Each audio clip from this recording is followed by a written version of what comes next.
খুব ক্লান্ত দেখাচ্ছিল ছেলেটাকে আম্মা। হাত আর মাথায় ব্যান্ডেজ করা দেখলাম। বারবার বললাম ভেতরে আসতে, কিন্তু এলো না ছেলেটা। লতিফা বেগম বড় ছেলের বউয়ের কথায় চিন্তিত মুখে বললেন, সে কি কথা বউ? কি হয়েছে পোলাডা? তুমি জিগাও নিব? জিজ্ঞাসা করেছি আম্মা, কিন্তু কিছু বলেনি। শুধু হাতে রিধির ঔষধ ধরিয়ে দিয়েছে আর এদিকে ঠিকমতো খাওয়াতে বলেছে। আল্লাহ, আমার নাতি নাতনির কিসের পরীক্ষা নিচ্ছে? আল্লাহ, এই বিপদ থেকে উদ্ধার করো মৌলা। গত 1 মাস ছেলেটা গাড়িতেই ঘুমাচ্ছে, রিধির সব কিছু যত্ন করছে, অথচ নিজের খেয়াল রাখছে না। আমার তো খুব চিন্তা হচ্ছে আম্মা। ছেলেটার চোখ মুখ একদম শুকনা ছিল। ঠিকমতো খাওয়া দাওয়া করে কিনা আল্লাহ মালুম। তার উপর মাথায় আঘাতও পেয়েছে। আমরা বললে ও কখনো আসবো না। এদিকে রিধিও জেদ ধরে বসে আছে, তীব্রকে আশেপাশে সহ্য করতে পারছে না। এখন কি করব? শুনবো, আমি গিয়ে একটু দেখে আসি তীব্ররে। রিধি মনে হয় ঘুমাচ্ছে, ও জানতে পারবো না। ঠিক আছে আম্মা, আপনি যান। লতিফা বেগম সোফা ছেড়ে উঠে যেতেই হৃদিতা আড়াল থেকে সরে এলো। নিজের রুমে এসে জানালা খুলে একটু ফাঁক দিয়ে সামনের রাস্তার দিকে তাকালো। সেখানে দাঁড়িয়ে আছে চকচকে কালো মার্সিডিজ গাড়ি। হৃদিতা চিন্তিত মুখে এদিক ওদিক দেখল, না, তীব্র নাই। ইতিমধ্যে লতিফা বেগমকে দেখা গেল গাড়ির কাছে। কাজ নামিয়ে কিছুক্ষণ কি কথা বলল বোঝা গেল না, তবে তিনি মলিন মুখে আবারও বাড়ির দিকে আসতে দেখে হৃদিতা চিন্তায় অস্থির হয়ে উঠল। সে জানে তীব্র রাগ জেদ কতটা, সে যে কোনো মতেই আসবে না। হৃদিতা ভরা পেট নিয়েই আবারও দরজার কাছে এসে দাঁড়ালো। লতিফা বেগম তখন সবাই বাড়িতে ঢুকেছেন। লতিফা বেগমকে দেখে হৃদিতার বড় চাচি বলল, কি হলো আম্মা? জ্বরে পড়েছে ছেলেটা, তবুও এলো না। তীর ওষুধ পানি নিয়ে বসে আছে, তবুও খাওয়াতে পারিনি। আম্মা, একবার রিধিরে বলবেন। ও শুনবেই না। এই মেয়েও স্বামীর লাহান জেদি হয়েছে। রাত প্রায় 8টার কাছাকাছি। এখনও তীব্রর গাড়ি রাস্তায় দাঁড় করানো। হৃদিতা আর থাকতে না পেরে ফোনটা নিয়ে কল করল তীব্রকে, কিন্তু তীব্রর ফোন বন্ধ। হৃদিতা এবার ঝটপট তীরের নম্বরে কল করল। ওপাশ থেকে কল রিসিভ হতেই হৃদিতা বলল, ভাইয়া, ওনার জ্বর নেমেছে। না, আমি রাইমাকে কল করে। ভাই প্লিজ কষ্ট করে ওনাকে বাসায় নিয়ে আসুন। ঠিক আছে। কিছুক্ষণ পর তীব্রকে তীর নিয়ে আসলো। জ্বরে কাহিল হয়ে মাতালের মতোই হাঁটছে তীব্র। তীর রুমে এনে বেডে শুইয়ে দিতেই তীব্র বলল, তোকে বললাম না আমি গাড়িতেই থাকবো, এখানে। চুপচাপ থাকুন, শরীর অবস্থা ভালো না, অথচ চৌধুরী করা যাচ্ছে না আপনার। আমরা জানি আপনি তীব্র চৌধুরী। তীব্র চৌধুরী তো অসুখ বিসুখ হয় না। The most strong person in the world. হৃদিতার তেসরা কথায় তীব্র অবাক হয়ে তাকালো হৃদিতার দিকে, কিন্তু হৃদিতা এসব তাকানো ইগনোর করে তীরের উদ্দেশ্যে বলল, ভাইয়া ওনার মেডিসিন গুলো পাঠিয়ে দিন প্লিজ, আর চাচিমাকে একটু চিকেন স্যুপ করে দিতে বলবেন। তীর খুশি হয়ে বলল, ঠিক আছে, আমি এক্ষুনি যাচ্ছি। খুব চিন্তায় ছিলাম সারাদিন, ও কিচ্ছু খায়নি। তীর বের হতেই হৃদিতা কোমরে হাত দিয়ে তীব্রর দিকে এগিয়ে এলো। গায়ে হাত দিতেই চমকে উঠে হাত সরিয়ে নিল। জ্বরে গা পুড়ে যাচ্ছে তীব্রর, চোখ মুখ লাল হয়ে আছে। মাথা ফাটালেন কি করে? কাকে মারতে গিয়ে মার খেয়ে এসেছেন? হ্যাঁ, তীব্র উত্তর করল না, থেমে একটু পর বলল, একটু জড়িয়ে ধরতে দিবেন? হৃদিতা কিছু বলার আগেই রুমে ঢোকে তীর, হাতে ঔষধ আর সুপের বাটি।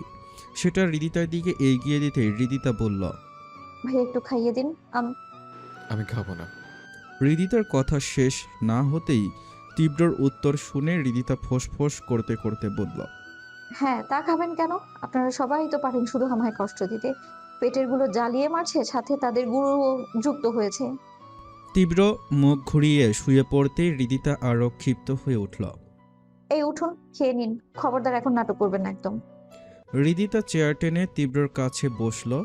চামচে করে স্যুপ তীব্রর মুখের সামনে ধরতেই তীব্র উঠে খেয়ে নিল। হৃদিতা পুরোটা খাইয়ে ঔষধ খাইয়ে দিল। তীব্র ও বাধ্য ছেলের মতো খেয়ে নিল। তীর সারাদিন ঘ্যান ঘ্যান করেও কিছু খাওয়াতে পারেনি তীব্রকে, আর হৃদিতার কাছে বাধ্য বাচ্চার মতো খেল। তীর মুচকি হেসে বলল, রাত অনেক হয়েছে, এখন ঘুমিয়ে পড়ো তোমরা। আমি আসছি, কোনো দরকার হলে কল করো। হৃদিতা ও খাবার খেয়ে একটু হাঁটাহাঁটি করে শুয়ে পড়ল। আজ রুমের মধ্যে পরিচিত ঘ্রাণ নাকে এসে লাগছে, সবচেয়ে পছন্দের সুগন্ধি যাকে বলা যায়। হৃদিতা বুক ভরে শ্বাস নিয়ে তীব্রর দিকে তাকালো। ক্লান্ত শরীরে তীব্র ঘুমিয়ে পড়েছে ভেবে হৃদিতাও চোখ বন্ধ করল। ভারী শরীরটা নড়াতেও ভীষণ কষ্ট হয় হৃদিতার। হৃদিতা ধীরে ধীরে তলিয়ে গেল ঘুমের দেশে। হৃদিতা ঘুমিয়ে গেছে বুঝতে পেরে তীব্র চট করে উঠে বসল। এক হাতে দূরত্ব ঘুচিয়ে গা ঘেঁষে হৃদিতার গলায় মুখ গুজে দিল। উষ্ণ ছোঁয়ায় হৃদিতা কেঁপে উঠলেও অভ্যাস থাকার কারণে ঘুমের মাঝেই তীব্রর পিঠে এক হাত বুলিয়ে অন্য হাত মাথায় বুলিয়ে দিতেই তীব্র মৃদু হাসল। গলার ভাঁজে অনেকক্ষণ মুখ গুজে থেকে এবার হৃদিতার বড় উঁচু পেটের দিকে নেমে এলো। মেক্সির কাপড় তুলে সেখানে উষ্ণ হাত বুলাতেই তীব্রর মুখের হাসি চওড়া হলো। মুখটা পেটের কাছে এনে আলতো করে পরপর কয়েকটা চুমু খেয়ে ফিস ফিস করে বলল, papa loves you so much babies. Papa also miss you a lot. আর মাত্র কয়েকটা দিন, এরপর আপনারা মাম্মার পেট থেকে পাপার কোলে আসবেন। Then papa will hold you in his arms. ততদিন পর্যন্ত মাম্মাকে কষ্ট দেবেন না পাপাই। আপনারা পৃথিবীতে আসলেই পাপাই আপনাদের এত চকলেট কিনে দেবে। ততদিন মাম্মার পেটে দুষ্টুমি কম করবেন আপনারা। Is this deal done Papai? পেটের ভেতর থেকে ক্ষুদ্র প্রাণ দুটো যেন বাবার কথা সাড়া দিচ্ছে। সাথে সাথে পেটে বেবিরা কিক করতেই তীব্র খুশিতে হাসল। টপাটপ পেটে কয়েকটা চুমু দিয়ে বলল, আস্তে আস্তে সোনারা, আপনাদের মাম্মা জেগে যাবে তো। আপনার মাম্মা আপনার বাবাকে খুব কষ্ট দিচ্ছে। আপনার মাম্মা কেন বলছে না? আমি যা করেছি তা আপনাদের বাঁচাতে করেছি। আপনার মাম্মামের ক্ষতি করলে আপনার বাবা পাগল হয়ে যায়, কিন্তু আপনার মাম্মা বুঝেই না। এমন হাজারো কথার ঝুলি নিয়ে আলোচনা জমেছে অনাগত সন্তানদের সাথে। বেশ কিছুক্ষণ নিজের সন্তানদের আদর করে হৃদিতার ফোলা উঁচু পেটটা ঢেকে দিয়ে আবারও হৃদিতার গলায় মুখ গুজে শুয়ে পড়ল তীব্র। আজ কতদিন পর একটা শান্তিপূর্ণ ঘুম হবে।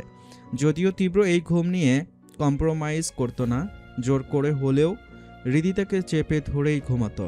কিন্তু বাচ্চাদের কথা আর হৃদিতার কথা ভেবে হৃদিতাকে তার মতো করেই থাকতে দিয়েছে। নয়তো তীব্র চৌধুরীর ঘুমে ব্যাঘাত ঘটায় এমন কিছু সে বরদাস্ত করতো না। দেখতে দেখতে দুদিন পার হয়েছে। এই দুদিন তীব্র হৃদিতার রুমেই ঘুমিয়েছে। রাত পেরিয়ে তখন ভোর, ঘড়ির কাঁটায় তখন 5টা বাজছে। ফোলা ফোলা পায়ে আরাম অনুভব হতেই হৃদিতা চোখ মেলে তাকালো। তীব্রকে পায়ের কাছে বসে মালিশ করতে দেখে হৃদিতা ঘুম জড়ানো কণ্ঠে মৃদু হেসে বলল, একটু আপনার বুকে নেবেন? তীব্র অবাক হলেও হৃদিতাকে বুকে নিতে দেরি হয়নি। ছো মেরে হৃদিতাকে বুকে জড়িয়ে নিয়ে পুরো মুখে অজস্র চুমু বসিয়ে দিল। হৃদিতা মিষ্টি হেসে তীব্রর বুকে আবারও পরম শান্তিতে ঘুমিয়ে পড়ল। তীব্র হৃদিতাকে বুকে পেয়ে যেন সব পেয়ে গেল। তীব্র মনে মনে ভাবল, শান্তি কি জিনিস আমি সেটা কখনো না বুঝলেও একটা মায়াবী কন্যা আমাকে বুঝিয়ে দিয়েছে শান্তি কি। হাজারো রাগ গলে যায় মায়াবী মুখখানা দেখলে, ভয়ানক হিংস্রতা ফুরিয়ে যায় শুধু একটুখানি ছুঁয়ে দিলে। সকল চিন্তা দূর হয়ে যায় দেহটাকে একটু জড়িয়ে ধরলে। পৃথিবীর সবচেয়ে সুখী মানুষ নিজেকে মনে হয় যখন মায়াবী এই কন্যা আমার বুকে এভাবে লেপ্টে থাকে। তীব্র চৌধুরীকে ভালো রাখতে পারে পুরো পৃথিবীতে শুধু এই একজনে। তীব্র আবারও পরপর ঠোঁট ছুঁয়ে দিল হৃদিতার পুরো মুখে। হৃদিতা ঘুমের মধ্যে খানিকটা চোখ মুখ কুচকাতেই তীব্র মৃদু হাসল। ভোর তখন 4:50 বাজছে। অপারেশন রুমের দরজায় হেলান দিয়ে ফ্লোরে স্তব্ধ হয়ে বসে আছে তীব্র। হৃদিতার লেবার পেইন ওঠায় তাৎক্ষণিক হসপিটালে নিয়ে আসা হয়েছে। অ্যাম্বুলেন্সে হৃদিতার ব্যথায় চিৎকার করে কাঁদতে দেখে তীব্র স্তব্ধ হয়ে হৃদিতাকে বুকে জড়িয়ে বসেছিল। বুকের ভেতর ধুকপুক করছিল। অজানা ভয়ে শরীর অসাড় হয়ে আসছিল তীব্রর। বেবি হওয়ার সময় এত কষ্ট হয় এটা জানলে তীব্র কখনো বেবি নিতে দিত না। হৃদিতা জড়িত সামান্য ব্যাপারেও তীব্র ভীষণ ভীত, অধিক সেন্সিটিভ। তাই তো হৃদিতাকে অমন ব্যথায় ছটফট করতে দেখেও সে কিছুই করতে পারল না। এটা তাকে ভীষণ কষ্ট দিচ্ছে। এত বড় মাফিয়া, এত বড় একজন হার্ট স্পেশালিস্ট, টপ বিজনেসম্যান, এত ক্ষমতাশালী ব্যক্তি হয়েও সে নীরবে হৃদিতাকে কষ্ট পেতে দেখল। সে কেন পারল না হৃদিতার সব কষ্ট, ব্যথা, যন্ত্রণা দূর করতে?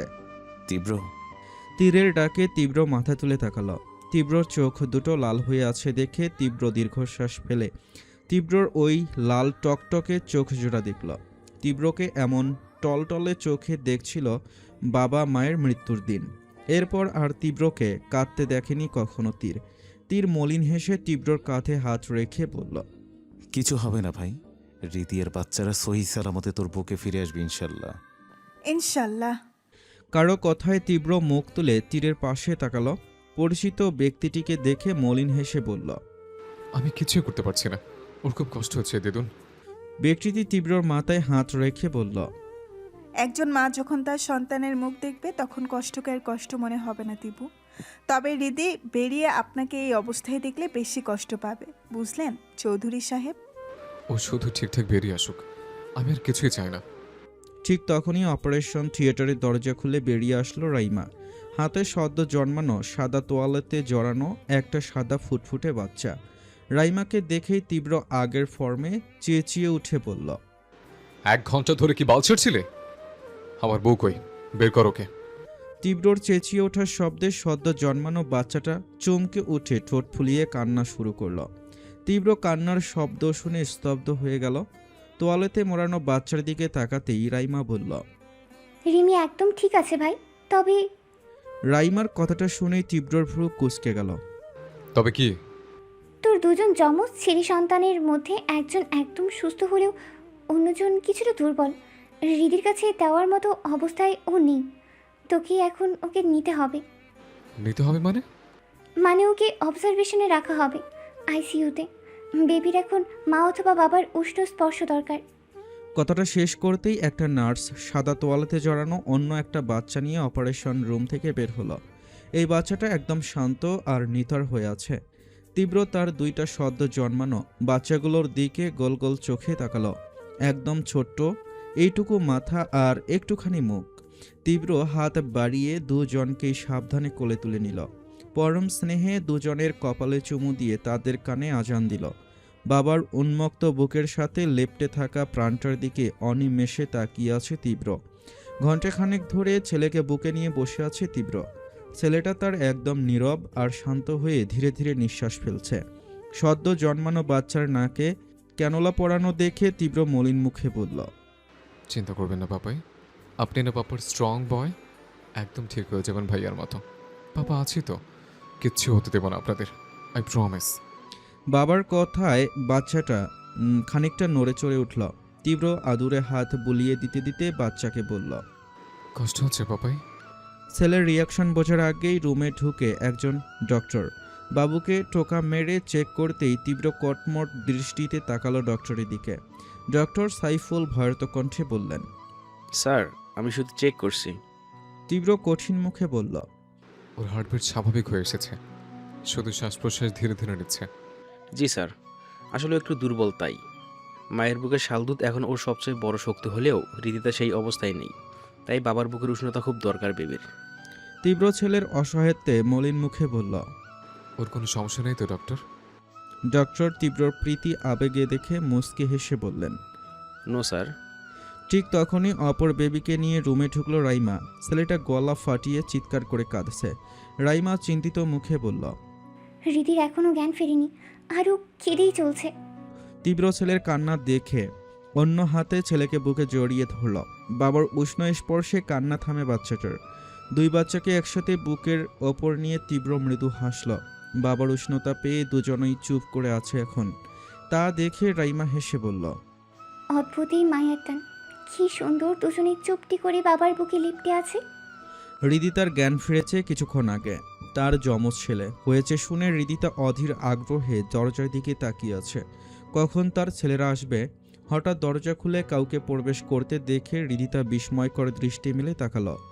দাদিমা। নাজমা চৌধুরী এগিয়ে এসে বসলেন হৃদিতার পাশে। হৃদিতা নাজমা চৌধুরীকে দেখে স্তব্ধ হয়ে গেছে। সত্যি না কল্পনা সেটা ভাবতেই নাজমা চৌধুরী জড়িয়ে ধরলেন হৃদিতাকে। হৃদিতার মুখ দিয়ে কোনো কথা বের হচ্ছে না। নাজমা চৌধুরী হৃদিতার মাথায় হাত বুলিয়ে দিয়ে হৃদিতার শুকনো মুখখানা দেখে বললেন, সেদিন ত্রিব্য যাকে মেরেছিল সে আমি ছিলাম না ঋতু। তোর সাদের অনুষ্ঠানের দিন আমি রেডি হয়ে বের হতেই কেউ আমার মুখের সামনে কিছু স্প্রে করায় আমি বেহুশ হয়ে যাই। শত্রুপক্ষের সেই মেয়েটা আমার বেশভূষায় মুখে আমার আকৃতির সিলিকন মাস্ক লাগিয়ে তোকে খুন করার উদ্দেশ্যে যায়। জানে না কিভাবে তীব্র বুঝে যায় ব্যাপারটা, আর সে তোকে মারার আগে তীব্র তাকে মেরে দেয়। তুই যেন এসব দেখে ঘাবড়ে না যাস, তাই তোকে কোনো কিছুই জানতে দেওয়া হয়নি। সেদিন রাতে অনেক গোলাগুলি আর মারামারি হয়, তোর সামনেই হয়, অথচ তীব্র তোকে এভাবে প্রোটেক্ট করেছে যে তুই কিছু বুঝতেই পারিসনি। হৃদিতার চোখ বেয়ে পানি গড়িয়ে পড়ল, কাপা গলায় বলল, তুমি কোথায় ছিলে এতদিন দাদিমা? আমার গ্রামের বাড়িতে। পরের দিন খুব ভোরেই তীব্র আমাকে গ্রামের বাড়িতে পাঠিয়ে দেয়। আমি শুনলাম তুই আমার জন্য তীব্রর থেকে দূরত্ব তৈরি করেছিস। আমি জানি তুই আমাকে ভালোবাসিস, যে কেউ তোর জায়গায় হলে এমনটাই করতো। হৃদিতা ফোপিয়ে কেঁদে উঠল। এত অনিশ্চিত জীবনযাপন কেন করছেন উনি? যদি এইসবে ওনার কিছু হয়ে যায় দাদিমা, আমরা কি করে বাঁচবো? আমার ছেড়ে যাওয়া সামান্য কথা যদি উনি এমন করে, তবে আমরা দাদিমা, আমরা কিভাবে বাঁচবো ওনাকে ছাড়া? আমার খুব ভয় করে দাদিমা। আমার তো কিছুই নেই ওই একটা মানুষ ছাড়া। তীব্রর মাঝে আমি সব পেয়েছি দাদিমা। আমি কোনো মতেই তীব্রকে হারাতে পারবো না। নাজমা চৌধুরী দীর্ঘশ্বাস ফেললেন, হৃদিতার মাথায় হাত বুলিয়ে দিয়ে বললেন, কাঁদিস না, আল্লাহর কাছে দোয়া কর, ইনশাল্লাহ সব ঠিক হয়ে যাবে। একটা ছেলেকে বুকে নিয়ে সোফায় বসে আছে তীব্র। কেবিন রুমের ভেতর পিন পতন নীরবতা। অপরজন মায়ের কাছে দুধ পান করতে ব্যস্ত। বাচ্চার খাওয়ার পর পিঠে হালকা চাপড় দিতে হয়, তীব্র আপাতত সেই কাজটাই করছে। তবে তীব্রর মুখখানা গম্ভীর। হৃদিতার সাথে দরকার ব্যতীত কোনো কথা বলেনি এই কয়দিন। হৃদিতা ব্যাপারটা লক্ষ্য করলেও নিজেও কিছু বলেনি। মান অভিমানের পাল্লা বাড়াতে দুজনেই নিশ্চুপ হয়ে আছে। হৃদিতা মুখে না বললেও তীব্র শক্ত অভিমান তাকে পুড়াচ্ছে। আজ হৃদিতাকে হসপিটাল থেকে ডিসচার্জ করে দেওয়া হয়েছে। এটা মূলত কথার কথা, কারণ তীব্র হৃদিতার কন্ডিশন আর বাচ্চাদের কন্ডিশন বিবেচনা করে তাদের নিয়ে বাড়ি ফিরছে। যতই তীব্র চৌধুরী এই হসপিটালের মালিক হোক আর যতই সেটা তার নিজস্ব কেবিন হোক, তবুও হসপিটাল তো হসপিটাল। তীব্র বেড থেকে ধীরে হৃদিতাকে কোলে তুলে নিল। নাজমা চৌধুরী আর রাইফা চাচির কোলে তাদের দুই রাজপুত্র টুকুর টুকুর গোল গোল চোখ করে দেখছে। তীব্র লিফট থেকে বেরিয়ে গাড়ির কাছে এসে হৃদিতাকে গাড়িতে বসিয়ে দিল। নাজমা চৌধুরীর কোল থেকে একজনকে নিয়ে হৃদিতার কোলে দিয়ে অপরজনকে রাইফা চাচির কোল থেকে নিয়ে গাড়িতে বসল। বাবা মায়ের কোলে থাকা দুই রাজপুত্র টুকটুক করে বাবা মাকে দেখছে। চৌধুরী বাড়িতে আজ উৎসব মুখর পরিবেশ। পুরো বাড়ি ফুল দিয়ে সুন্দর করে সাজিয়েছে রূপালী, তীর, মীর, মিহি, লাবিব সহ সকলে। রূপালী দুই রাজপুত্রকে দেখেই খুশিতে আটখানা হয়ে কোলে তুলে নিয়েছে। সবার মাঝে খুশির ঝলক। এদিকে তীব্র হৃদিতাকে কোলে তুলে সোজা বেডরুমে নিয়ে এসেছে। ছেলেদের সাথে ব্যতীত সবার সাথেই সেই গম্ভীর গোমরা মুখ করে আছে। কথা তো এমনিতেও বলে না, এখন যেন দুনিয়াতে দুই পুত্র ছাড়া কেউ নেই ভাবখানা এমন। তীব্র হৃদিতাকে ফ্রেশ করিয়ে নিচে গিয়ে খাবার এনে খাইয়ে দিচ্ছে। হৃদিতা বারবার কথা বলার চেষ্টা করলেও তীব্র ইগনোর করছে। তাই বলে হৃদিতার যত্নের কোনো কমতি নেই। হৃদিতার সব কাজ নিজ হাতেই করছে, শুধু কথা বলা ব্যতীত।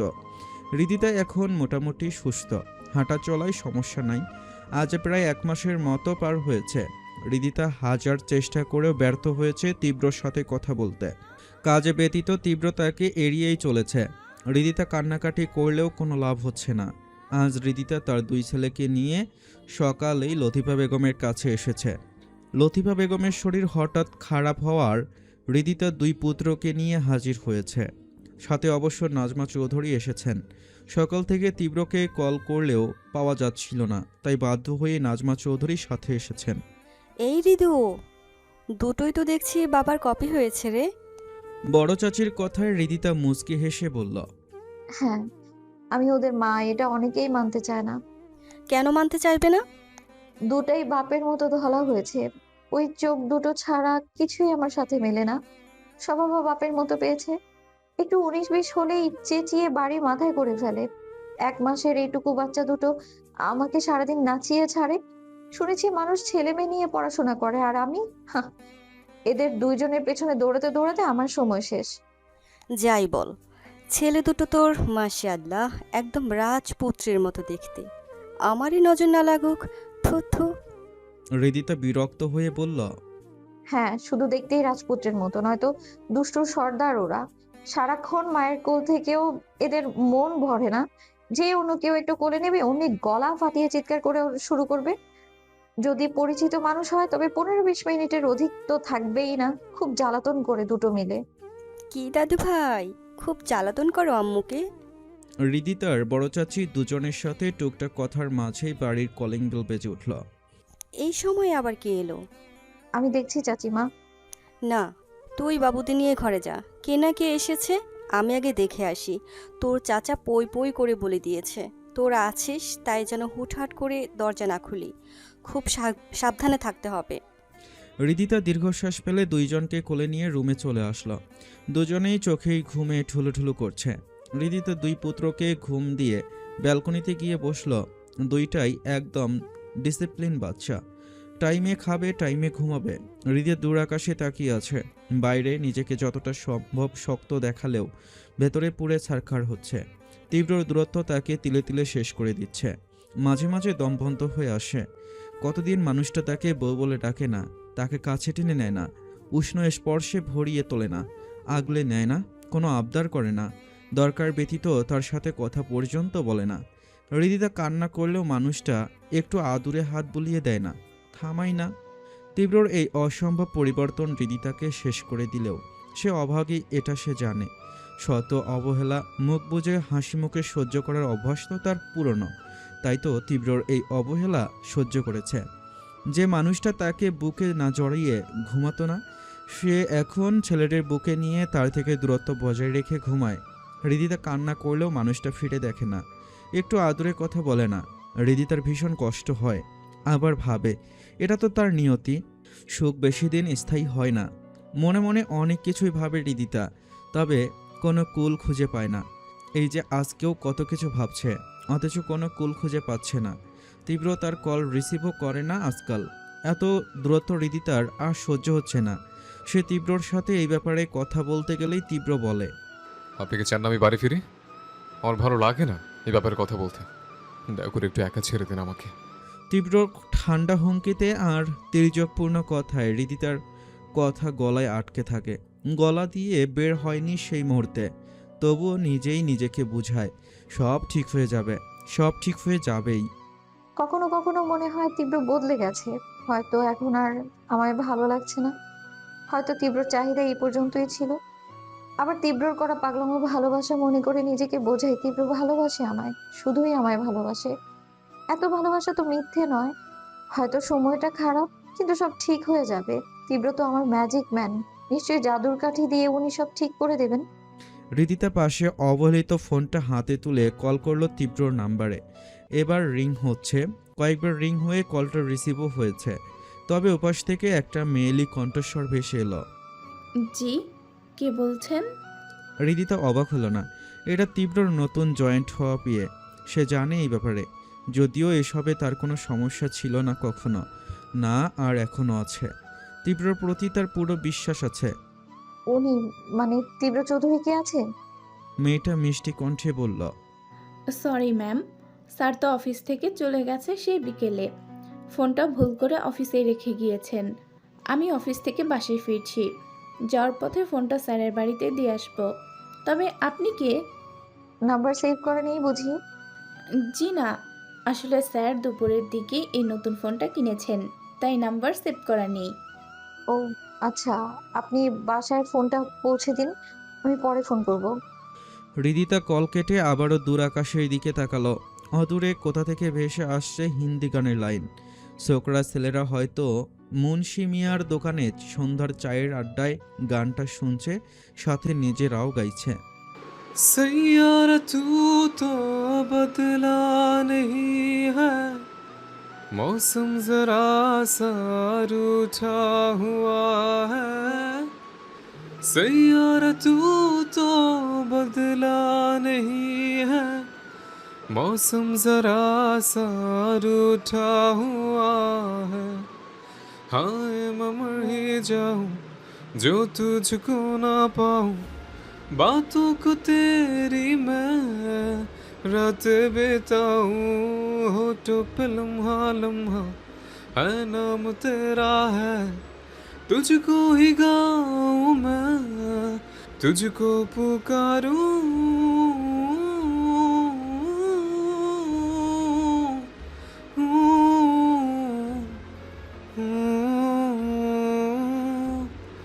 सैयारा तू तो बदला नहीं है मौसम जरा सा रूठा हुआ है सैयारा तू तो बदला नहीं है मौसम जरा सा रूठा हुआ है হৃদিতা আনমনেই বিড়বিড় করে বলল, আপনি বদলে যাননি তীব্র, সময়টাই হয়তো খারাপ যাচ্ছে, একদিন আবার সবকিছু আগের মতো হয়ে যাবে।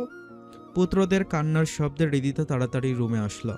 এরা আধ ঘন্টার বেশি ঘুমায় না। হৃদিতা কোলে তুলে নিতেই দুজনে শান্ত হয়ে গেল। হৃদিতা দুজনের সাথে কিছুক্ষণ খেলা করে নাজমা চৌধুরী আর লতিফা বেগমের রুমে গেল। সেখানে কিছুক্ষণ সময় কাটিয়ে রাতের খাবার খেয়ে রুমে আসলো। তখন ঘড়িতে প্রায় 10টা বাজে। সারাদিনের ক্লান্তি এসে ভর করে এই সময়। আজ ছেলেরা তাকে জ্বালিয়ে মারবে, এটা নিশ্চিত। বাবা ছাড়া তাদের ঘুম আসে না যে। হৃদিতা দীর্ঘশ্বাস ফেলে দুই পুত্রকে খাইয়ে দিল। দুজনে খেয়ে ঘুমিয়ে পড়তে হৃদিতাও চোখজোড়া বন্ধ করল। এক হাত ছেলেদের বুকের মাঝে নিয়ে ঘুমের দেশে পাড়ি জমালো। রাত বাজে প্রায় 1টার কাছাকাছি। হৃদিতা ঘুমের ঘরে বুকে থাকা ছেলেদের খোঁজ করে যখন দেখল তারা কেউ নেই, তখনই ধরফড়িয়ে উঠে বিছানার দিকে তাকিয়ে স্বস্তির নিঃশ্বাস ফেলল। সাথে বেশ অবাকও হলো তীব্রকে এই মধ্যরাতে এখানে দেখে। তীব্র ছেলেদের সাথে খেলতে ব্যস্ত। এটা প্রায় হয়। হুট করে রাতে ছেলেদের ঘুম ভেঙে গেলে দুই পুত্রের সাথে বেশ জমিয়ে খেলাধুলা করে তীব্র। হৃদিতা অপলকে চেয়ে দেখল সেই দৃশ্য। তীব্র চেহারায় খুশির ঝলক স্পষ্ট, যেন কয়েক ঘন্টা না কয়েক বছর যাবৎ পুত্রদের থেকে দূরে সরে ছিল সে। আমার জান বাচ্চারা, বাবাকে মিস করেছিলেন? বাবা আপনাদের এত মিস করেছে। তীব্রর কথায় দুজনে হাত পা নেড়ে আ উ করছে, যেন তীব্রর কথার উত্তর দিচ্ছে। তীব্র ও ছেলেদের আ উ বুঝে কথা বলছে। তীব্র দুই বাচ্চাকে আদর করে ফোলা ফোলা লাল লাল গালে চুমু খাচ্ছে। বেশ কিছুক্ষণ খেলার পর দুই পুত্র এবার আইকাই করে ওঠে, মানে তাদের এখন খাবার চাই। তীব্র ছেলেদের অভিব্যক্তি বুঝে তাকালো হৃদিতার দিকে। হৃদিতা এতক্ষণ চুপচাপ বাবা ছেলেদের খুনসুটি দেখলেও এবার বুঝতে পারলো তাদের এখন খাবার চাই। হৃদিতা একজনকে নিয়ে খাওয়াতেই তীব্র অপরজনকে কোলে নিয়ে হাঁটাহাঁটি শুরু করলো, নয়তো এবার গলা ফাটিয়ে কাঁদবে। রাত তখন বাজে প্রায় 2:30। দুই বাচ্চাকে খাওয়ানোর পর এখন দুজনেই ঘুমিয়ে আছে। হৃদিতা ওয়াশরুম থেকে বের হলো মিনিট 20 পর। এখনও তীব্রর মুখ ফিরিয়ে নেওয়া আর সহ্য হচ্ছে না। ওয়াশরুমে বেশ কিছুক্ষণ কান্নাকাটির পর রুমে এসে দেখল তীব্র ছেলেদের নিয়ে ঘুমিয়ে আছে। হৃদিতা দীর্ঘশ্বাস ফেলে ব্যালকনিতে গিয়ে দাঁড়ালো। চারদিকে ঘুটঘুটে অন্ধকারে ছেয়ে আছে, ঠিক মনের ভেতরে চলা অন্ধকারের মতোই গভীর, যেন কোথাও কোনো আলোর পথ নেই। হৃদিতার এত অন্ধকার আর সহ্য হলো না। ব্যালকনি থেকে রুমে এসে কিছুক্ষণ ঘুমন্ত ছেলেদের আর তীব্রকে দেখল। হুট করে তীব্রর বুক থেকে ঘুমন্ত দুই ছেলেকে একে একে বিছানায় শুইয়ে দিয়ে নিজে শুয়ে পড়ল তীব্রর চওড়া বুকে। তীব্রর গলায় মুখ গুজে হু হু করে কেঁদে উঠল। তীব্র হালকা নড়ে চড়ে হৃদিতাকে সরাতে চাইলে হৃদিতা আরও শক্ত করে ধরল তীব্রকে। হৃদিতার কান্নাকাটিতে তীব্র গলা ভিজে ছিপছিপে হয়ে গেছে ইতিমধ্যে। তীব্র হৃদিতাকে সরাতে না পেরে গম্ভীর গলায় বলল, কে চাই? আপনাকে। ছাড়ুন। ছাড়বো না, প্লিজ তীব্র, আর সহ্য হচ্ছে না আপনার অবহেলা। আমি আর পারছি না, মাফ করে দিন আমায় please please please. Sorry sorry sorry. আমার মতো খুনির সাথে কেন থাকবেন? আপনার হয়তো আমার মতো খুনির সাথে থাকতে দম বন্ধ হয়ে আছে, তাই তো আপনাকে মুক্তি। বিছানার এক কোনায় বসে হ্যাসকি তুলে কাঁদছে হৃদিতা।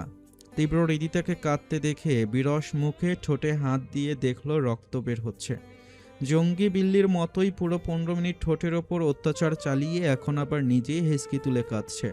তীব্র পাশ থেকে টিস্যু নিয়ে ঠোঁট মুছে বলল, কামড়ে কামড়ে রক্ত বের করছেন, তাহলে আবার কাঁদছেন কেন? মন ভরেনি? হৃদিতা রেগে বলল, না ভরেনি। আপনি যখন 30 মিনিট ধরে আমাকে কিস করেন তখন আমি কিছু বলি আপনাকে? হেসকি তুলে কাদার কারণে হৃদিতার কথা আটকে আটকে আসছে। তীব্রতা দেখে বলল, রাইট, আমি কিস করি, কিন্তু এইভাবে কামড়ে রক্ত বের করি না। কিসটাও তো ঠিকঠাক করতে পারলেন না। হৃদিতা কটমট দৃষ্টিতে তাকালো তীব্র দিকে। মনে মনে তীব্রকে শখানেক গালি দিয়ে বলল, আপনি যে আমার পুরো শরীর কামড়ে। শ্শ্, এসব কি কথা? বাচ্চারা শুনতে পাবে। হৃদিতা রাগ ভুলে ফ্যাল করে একবার তীব্র তো একবার বাচ্চাদের দিকে তাকালো। তীব্র হৃদিতাকে এভাবে তাকাতে দেখে সোজা হয়ে শুয়ে বলল, আমার বাচ্চারা অ্যাডভান্স, ওরা সব বুঝে। তাছাড়া আপনার কান্নায় ওদের ঘুমে ডিস্টার্ব হচ্ছে। তীব্রর এমন কথাই হুট করে হৃদিতার রাগটা তরতর করে বেড়ে গেল। অভিমান আর অভিযোগগুলোও এক পারত বেড়ে গেল। হৃদিতা বিছানা থেকে নেমে দাঁড়ালো। রাগ, দুঃখ, কষ্ট, মান, অভিমান মিলিয়ে মিশ্র অনুভূতিতে হৃদিতার চোখ বেয়ে টুপটাপ অশ্রু গড়িয়ে পড়ল। আলমারি থেকে একটা কম্বল, বালিশ আর মাদুর নিয়ে ব্যালকনিতে চলে গিয়ে মাদুর বিছিয়ে বালিশ আর কম্বল নিয়ে শুয়ে পড়ল। কিছুক্ষণ কান্নাকাটির পর মাথা ব্যথাটা তীব্র বেগে বেড়ে যেতেই হৃদিতা চোখজোড়া বন্ধ করে নিল। ইচ্ছে করছে মাথাটাকে দেয়ালে বাড়ি মারতে। হৃদিতা চুল খামচে ধরে কিছুক্ষণ চোখ বন্ধ করে রাখল। তীব্র যন্ত্রণায় হুট করে আরাম অনুভব করতেই হৃদিতা চোখ পিটপিট করে দেখল পরিচিত অবয়ব। চুলের মাঝে পুরুষালী আঙ্গুলের মোলায়েম স্পর্শে হৃদিতা আরাম অনুভব করলেও কিছুক্ষণ আগের কথার রেশ টেনে ঠোঁট উল্টে কেঁদে বলল, নিব না আদর, আপনি বকেছেন আমায়। হৃদিতার এমন বাচ্চামি দেখে তীব্র মৃদু হাসল। এই যে ঠোঁট উল্টে নাক ফুলিয়ে ফুপাচ্ছে, দেখতে বেশ আদুরে লাগছে হৃদিতাকে। ঠিক আছে, নিয়েন না, আমি চলে যাচ্ছি। তীব্র ওঠার জন্য নড়াচড়া করতেই হৃদিতা ঝট করে তীব্রর গেঞ্জির কলার টেনে ধরল। তীব্র ভ্রু কুঁচকে বলল, কি বলবো আর অমনি চলে যেতে হবে? তো কি করব? হৃদিতা তীব্রর বুকে মাথা রেখে দু হাতে তীব্রকে জাপটে ধরে বলল, আদর করুন। অর্ডার করছেন? ভালোবাসা চাইছি। ভালোবাসি না তো। হৃদিতা আবারও ফেস ফেস করে কেঁদে উঠল। আমায় মাফ করে দিন না প্লিজ। আমি আর পারছি না তো, বিশ্বাস করুন। আর সম্ভব হচ্ছে না এই দূরত্ব সহ্য করা। হয়তো আমাকে আপনার বুকে বাঁচতে দিন, নয়তো মেরে ফেলুন। আমি আর পারছি না। তীব্র ধৈর্যের বাঁধ ভেঙে গেছে। প্রেগনেন্সির আর হৃদিতার সুস্থতা বিবেচনায় এত মাসের ধরে রাখা ধৈর্য ভেঙে গেছে। তীব্র কখনো হৃদিতাকে দূরে সরিয়ে রাখেনি।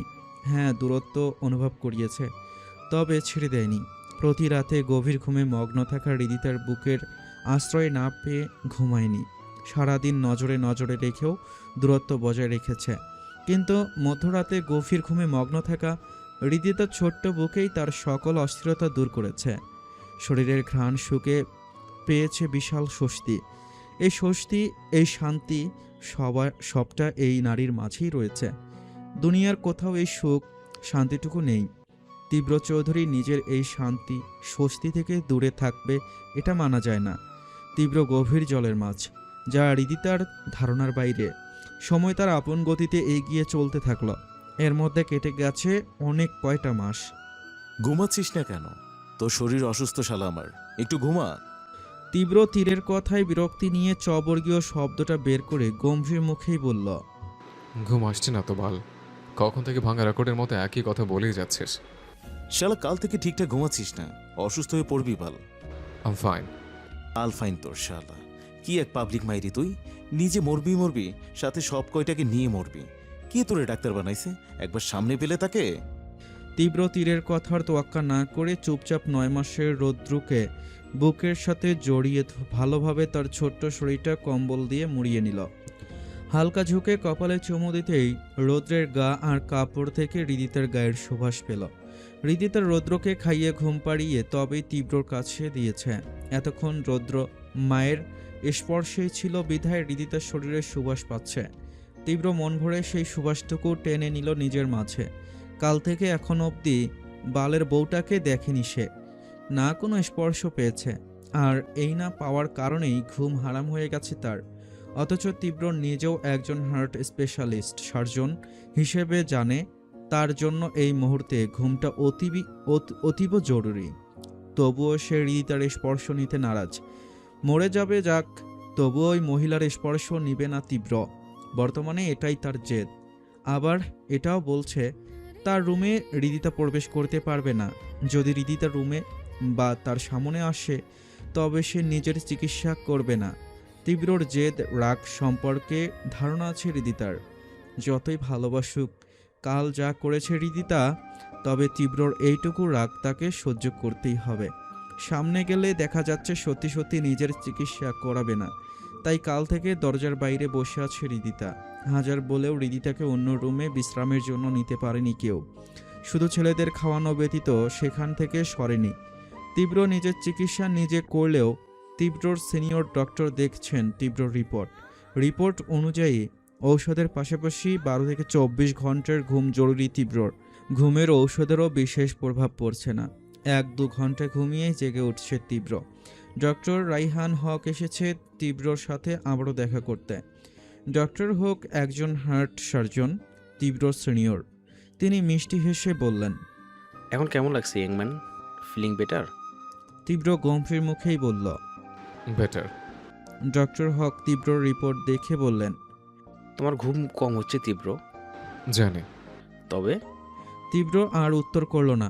পাশ থেকে তীর বলল, ঘুমের ওষুধকে তো কাছে আসতে দিচ্ছেন আঙ্কেল। ডক্টর হক তীরের কথা একটু হেসে তীব্রর কোলে থাকা রৌদ্রকে দেখলেন। বাবার বুকে লেপ্টে কি আরামে ঘুমাচ্ছে বাচ্চাটা। রুমের বাইরেও অবশ্য আরও একজন মায়ের বুকে এভাবেই ঘুমিয়ে আছে। আসার সময় দেখেছেন তিনি। ছেলেদের সাথে সাথে বাবা মার ঘুমটাও তো জরুরি। তোমরা সুস্থ থাকলেই না ওরা ভালো থাকবে। তবে যাই বলো, ছেলে দুটো তোমাদের মাশাআল্লাহ। তীব্র মৃদু হাসল আবারও। ছেলে দুটো আমার খুবই আদরের, আমার অংশ। ডক্টর হক রিপোর্ট নিয়ে আরও কিছুক্ষণ কথা বলল। ডক্টর হকের কথা শেষ হতে না হতেই নড়ে চড়ে উঠল রৌদ্র। গোলুমলু সাদা আদুরে মুখখানা দেখে তীব্র হাসল। রৌদ্র পিট পিট করে চোখ খুলে বাবাকে দেখেই পা পা বুলিয়ে ওড়াল। তীব্র ছেলের কপালে ঠোঁট ছুঁয়ে বলল, জি বাবা। রৌদ্র বাবার বুক থেকে ছটফটিয়ে উঠল। তীব্র ছেলেকে কোলে বসিয়ে দিতেই রৌদ্র ও শব্দ করে বলল। এদিকে ওদিকে তাকিয়ে বেশ কিছুক্ষণ হয়তো মাকে খুঁজল বাচ্চাটা। না পেয়ে আবারও ও করে মা করল। ছেলের অস্পষ্ট কথাটা চট করেই বুঝল তীব্র। তবে না বোঝার ভান করে তীরের উদ্দেশ্যে বলল, ওর জন্য ফিটার নিয়ে আয়। এই কাটলো বলে। কথাটা তীব্রর বলতে দেরি হলেও ছেলের ফুপিয়ে কাঁদতে দেরি হলো না। তীব্র ছেলেকে শান্ত করতে উঠে দাঁড়াতেই রুমের দরজা খুলে ভেতরে ঢুকলেন নাজমা চৌধুরী। কোলে আছে তীব্রর আরেক প্রিন্স তুর্য, যে আপাতত খুব শান্ত, কারণ মায়ের কাছ থেকে পেট পুড়ে খেয়ে এলো মাত্র। নাজমা চৌধুরী তুর্যকে তীরের দিকে বাড়িয়ে দিয়ে রৌদ্রকে নিতে চাইল খাওয়ানোর জন্য, কিন্তু রৌদ্র যেতে নারাজ। আরও ফুপিয়ে কেঁদে উঠল বাচ্চাটা। ভাইকে কাঁদতে দেখে তুর্য তার ভাষায় করে কি বলছে। তীব্র তুর্যকে কোলে নিয়ে রৌদ্রকে নাজমা চৌধুরীর কাছে দিতে চাইল। রৌদ্র এবার ঘর কাঁপিয়ে কেঁদে উঠল। নাজমা চৌধুরী রৌদ্রকে আদুরের শব্দে বললেন, আসো আব্বু, তোমাকে আম্মু ডাকছে, আসো, আম্মুর কাছে নিয়ে যাবো তো, আসো সোনা। রৌদ্র রাগে আরও জোরে জোরে কাঁদতে লাগলো। তুর্য ভাইয়ের কান্না দেখে নিজেও কেঁদে উঠল। দুই ভাইয়ের কান্না দেখে নাজমা চৌধুরী হতাশ হয়ে দাঁড়ালেন। তিনি জানেন এই ছেলে দুটোর স্বভাব। এখন দুনিয়া উল্টে গেলেও দুজনের কান্না থামবে না যতক্ষণ না পর্যন্ত হৃদিতা কোলে নিবে। তীব্র নিজেও জানে ব্যাপারটা। সে অদ্ভুত নজরে দুই ছেলের কান্না দেখছে। নাজমা চৌধুরী বললেন, এরা নাকি দেখতে বাবার কপি। না, দেখতেই শুধু বাবার কপি না, স্বভাবেও বাবার কপি। এক তীব্র চৌধুরী মানুষ করে আরও দুটো তীব্র চৌধুরীর কপিগুলোকে ভালোই বোঝেন তিনি। তীব্র নিজেও সব বোঝে, তাই নাজমা চৌধুরীর উদ্দেশ্যে বলল, দিদুন, ওর মাকে বলো রুমে আসতে, নয়তো ছেলে দুটো এখন এইভাবেই কাঁদবে। তীব্রর বলতে দেরি হলেও নাজমা চৌধুরীর বেরোতে দেরি হলো না। এদিকে ডক্টর হক এতক্ষণ চুপচাপ সবটা দেখে বিড়বিড় করে বললেন, বাবার কপি পেস্ট। তিনি বেরিয়ে যেতে যেতে বললেন, তোমার সাথে পরে দেখা করছি তীব্র, টেক কেয়ার। তবে আগে বাচ্চাদের শান্ত করো। গলার রক পর্যন্ত দেখা যাচ্ছে, যে জোরে কাঁদছে লাল হয়ে গেছে পুরো। তীর দুজনের কান্না দেখে অনেক আগেই ছুটে এসে নেওয়ার চেষ্টা করেছে, তবে ফলাফল শূন্য। দুজনের একজনকেও নেওয়া যাচ্ছে না তীব্রর কোল থেকে। তীব্র ডক্টর হকের কথায় অসহায় দৃষ্টিতে তাকালো ছেলেদের দিকে। তার কোল ছাড়া কারো কোলে যাবে না, অথচ মাকে না পেলেও থামবে না। ঠিক 2 মিনিটের মাথায় হুড়মুড় করে রুমে ঢুকলো হৃদিতা। ছেলেদের কান্নায় ঘর কাঁপিয়ে দিচ্ছে যেন। ভাগ্যিস সাউন্ডপ্রুফ রুম, নয়তো এতক্ষণে সব মানুষ জড়ো হয়ে যেত এদের কান্নায়। হৃদিতাকে রুমে ঢুকতে দেখেই রৌদ্র ছটফটিয়ে উঠল। কান্না বাড়ল আরও দ্বিগুণ। হৃদিতা হকচকিয়ে রৌদ্রকে কোলে তুলে নিল। তুর্যকে তীব্র শান্ত করতে এটা ওটা বলছে, আর রৌদ্রকে শান্ত করতে হৃদিতা আদর করছে আর বলছে, আমার আব্বু জান পাখি কলিজা কাঁদে না শোনাই তো আমি। এই যে আম্মু আছি তো। আমার আব্বুর খিদে পেয়েছে, থাক জান আর কাঁদে না তো। অথচ রৌদ্র এখনও কাঁদছে, চেঁচিয়ে কান্না থামালেও ফুপিয়ে কাঁদছে, হয়তো মায়ের ওপর রাগ আর অভিমান থেকে। হৃদিতা ছেলেকে থামাতে ব্যস্ত হয়ে রুমের ভেতরে আরেক রুমের দিকে চলে গেল। সেখানে আরও একটা রুম আছে। হৃদিতা বিছানায় বসতেই ব্যস্ত হয়ে রৌদ্রকে খাওয়াতে চাইল। রৌদ্র খাবার মুখে নিল না। হৃদিতা জানে ছেলের রাগ হয়েছে। এতটুকু ছেলের রাগ দেখে হৃদিতা হতাশ হয়ে আবারও আদুরে গলায় বলল, আম্মু সরি তো কলিজা, আর দেরি করবো না তোমাকে খাওয়াতে, খাওয়াবো। হৃদিতা বেশ কিছুক্ষণ তোষামদি করে ছেলেকে খাওয়াতে সক্ষম হলো। কান্না থামালেও ফুপিয়ে যাচ্ছে। কিছুক্ষণ খাওয়ার পর একদম শান্ত হয়ে এলো। হৃদিতা দীর্ঘশ্বাস ফেলল। রৌদ্রের খাওয়ার মাঝেই তীব্র ছেলেকে নিয়ে রুমে ঢুকল। তুর্য মাকে দেখে আউ উ করে বাবার বুকে লেপ্টে রইল। হৃদিতা হাত বাড়াতেই তুর্য মায়ের কাছে যাওয়ার জন্য লাফালাফি করতেই তীব্র খাটে নামিয়ে দিল। তুর্য হামাগুড়ি দিয়ে মায়ের কাঁধ ধরে ওঠার চেষ্টা করল। হৃদিতা এক হাতে তুর্যকে ধরে রাখল। যেহেতু তুর্য খেয়েছে তাই এখন শান্তই থাকবে। তীব্র ওড়নার আড়ালে থাকা ছেলেকে দেখল, চুকচুক শব্দ করে খাচ্ছে। তীব্র তা দেখে বেরিয়ে গেল। হৃদিতা তীব্রর যাওয়ার দিকে তাকিয়ে চোখের পানি মুছে নিল। আঁচল সরিয়ে ছেলের দিকে তাকিয়ে দেখল একদম শান্ত হয়ে চুপচাপ খাচ্ছে বাচ্চাটা। হৃদিতা শুয়ে এবার ছেলেকে খাওয়াতে লাগলো। শরীর হঠাৎই অধিক ক্লান্ত লাগছে, পিঠে ব্যথা করছে।